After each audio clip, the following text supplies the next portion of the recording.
Right in the center of Africa, there is a country that could have changed the world's destiny. A country so rich in natural resources that if fate were decided by resources alone, it would be the richest country in the world. But unfortunately, it's not. This country is the Democratic Republic of Congo. Trillions of dollars worth of resources are buried beneath its soil, and its rivers hold enough hydropower to power half of Africa. Yet, Congo remains one of the world's poorest nations. It's as if nature gave it everything except peace, strength, and prosperity.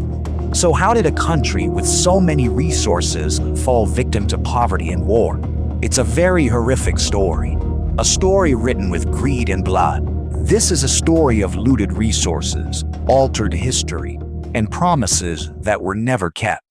On a map of Africa, Congo is right in the center. It's huge, the second largest country in Africa, spanning an area of over 2 million square kilometers. It shares borders with 9 countries, making it one of the most connected nations in Africa. But despite such a central location, Congo has only a small corridor to the sea. It's a thin strip of land that gives it limited access to the Atlantic Ocean. Geographically, Congo is a different world, holding a vast treasure of nature.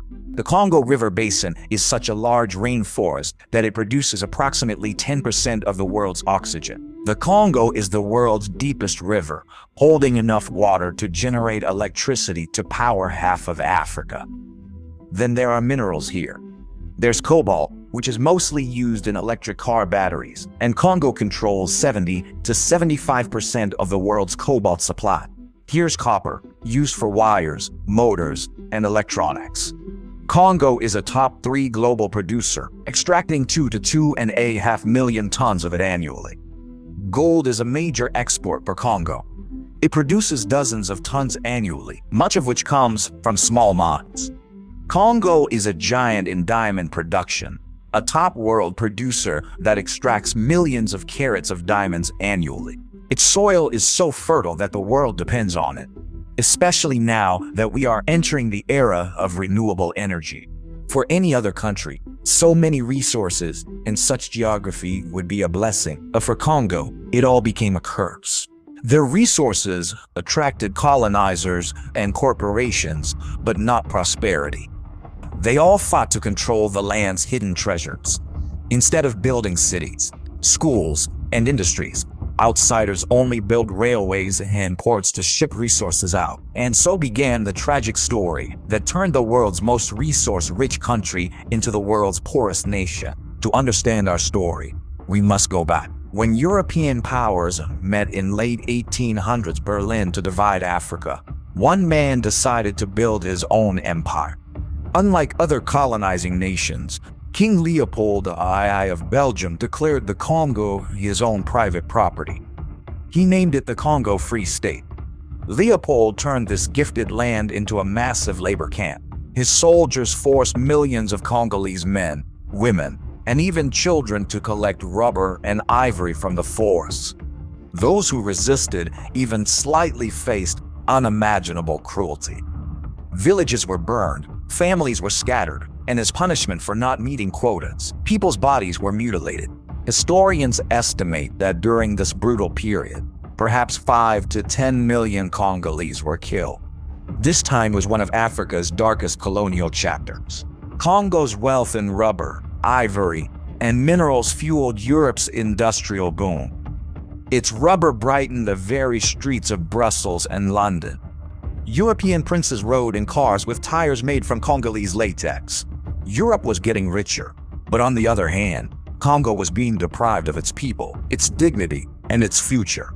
Following global outcry in 1908, King Leopold was forced to give the territory to the Belgian government, which renamed it the Belgian Congo. Oppression lessened, but exploitation still continued. Belgium built railways and ports, but not for them. All infrastructure was designed solely to transport raw materials like copper, diamonds, and gold out of the country to European markets. There were few schools, education was limited, and few Congolese held administrative jobs. When Congo won its freedom in 1960, people celebrated, hoping for prosperity. For a moment, it seemed this was happening. New Prime Minister Patrice Lumumba promised a Congo for its own people. But this dream was short-lived. Lumumba's call for true freedom alarmed Western powers. They feared losing their access to Congo's resources. Within a year, Lumumba was removed from power and assassinated. Chaos. Then Mobutu's 30-plus-year rule of Zaire began.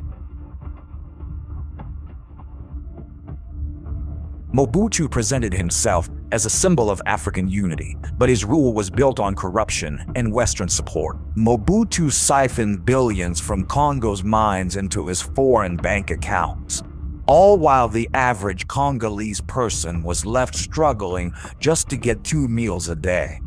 Even after Mobutu's downfall in 1990, this cycle of exploitation never truly ended. This power vacuum led to huge wars known as African World Wars. These wars involved armies and militias from over 6 neighboring countries. Millions were killed, and again, the reason was control of Congo's resources. By the time these wars ended and new leaders came to power, the pattern was already set. Whenever a new resource was discovered in Congo, someone from the outside would arrive. Instead of bringing progress, these resources actually made Congo weaker. Economists have a name for this unfortunate pattern, calling it the resource curse. This means that when a country has an abundance of natural resources, instead of becoming wealthy, it often becomes a target. Such countries become centers of corruption, greed, and endless wars. This money from resources, which could lift people out of poverty, ends up in the hands of a few who use it for their own benefit. The same happened to Congo. Superpowers eyed its resources. During the Cold War, the US and Soviets sent aid here to control its resources and politics. The conflict didn't end with the Cold War, it just changed form. Private mining companies and warlords took their place. They fought to control the local mine's supply of gold, diamonds, and cobalt.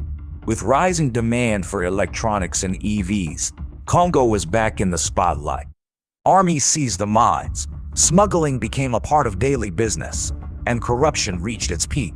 Minerals were constantly exported from Congo, but the profits never returned. The local workers who actually extracted these resources only earned a few dollars daily, while the materials they extracted became part of billion-dollar industries abroad.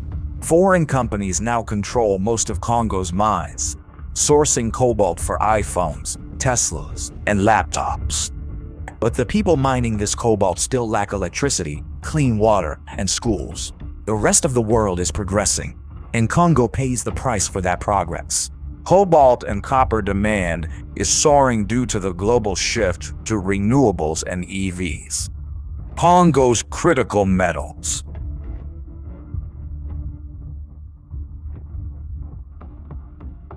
This means that whoever controls Congo's mines controls the future of the world. This new reality has also drawn new players here. China has become the largest investor in Congo's mining sector. Chinese companies control or finance most of Congo's cobalt and copper mines. They have built roads, railways, and power lines, but only to move resources out of Congo more quickly. America and Europe are watching it all, concerned. They are dependent on the batteries and electronics that rely on cobalt, but they have very little direct access to this resource. So, Washington and Brussels want to re-enter via new trade, investment, and critical mineral partnerships. Congo is at war again, but this time it's an economic one. The players have changed, but the game is still the same. Congo provides all the resources, but isn't getting any of the profit. Congo's story isn't just one of pain. It's also a story of lost potential. For centuries, outsiders saw Congo's wealth, not its people. They haven't seen the poor, hardworking people who risk their lives to extract these resources, feed their children, and get nothing in return. These people are Congo's real treasure. Congo still has everything it needs to become rich. These rivers, fertile land, and minerals can still change Congo's destiny, but for that to happen, this cycle must be broken. Only the people of Congo should now write their own story. Congo should have been the richest country in the world, yet it became a land where, despite having everything, only poverty and sorrow remain. But maybe the time has come for Congo to get justice too. The world took so much from this land, ivory, rubber, copper, cobalt, and its people's very blood. What if the world, for once, gave it something back? From now on, whenever you unlock your phone, drive your car, or charge your battery, remember that a piece of Congo is powering your life. It could be its soil or the blood and sweat of its people. After all, how long will the world keep taking from a nation that has already given its all? Congo's just